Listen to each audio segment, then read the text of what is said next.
জনবল বাড়িয়ে চলছে জাকসুর ভোট গণনা। রাতের মধ্যেই ফল প্রকাশের প্রত্যাশা। অনিয়মের অভিযোগ করে এক নির্বাচন কমিশনারের পদত্যাগ।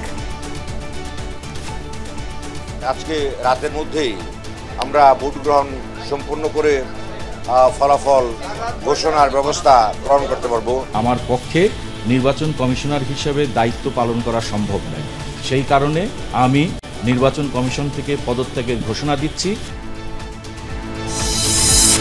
পাবনায় নিজ গ্রামে শিক্ষিকার দাফন, শোকের মাতম। দীর্ঘ সময় ম্যানুয়ালি ভোট গণনার চাপ সইতে পারেননি ক্ষোভ সহকর্মীর।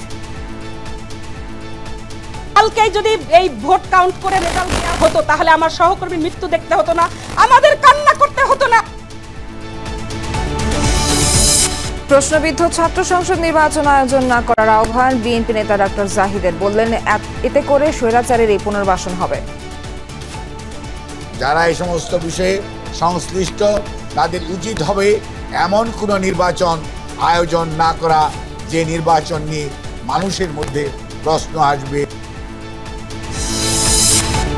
কানাডায় ভোটার নিবন্ধন ও এনআইডি কার্যক্রমের উদ্বোধন করলেন সিইসি। বললেন, গণতন্ত্র উন্নয়নে প্রবাসীদের অন্তর্ভুক্তির বিকল্প নেই।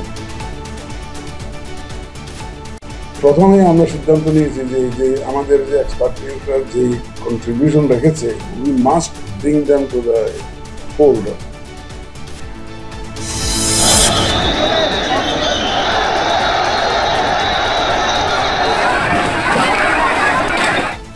কক্সবাজারে ফুটবল টুর্নামেন্টের টিকিট নিয়ে তুলকালাম। আইন শৃঙ্খলা বাহিনীর সঙ্গে দর্শকদের সংঘর্ষ, ভাঙচুর, ইউএনও সহ আহত অন্তত 20। এশিয়া কাপে কাল শ্রীলঙ্কার মুখোমুখি হচ্ছে বাংলাদেশ। লঙ্কানদের বিপক্ষে সাম্প্রতিক পারফরমেন্স আত্মবিশ্বাস বাড়িয়েছে টাইগারদের। লাস্ট সিরিজেও আমরা জিতছি তাদের সাথে, সো এটা আমাদেরকে একটা এক্সট্রা বুস্ট আপ দিবে।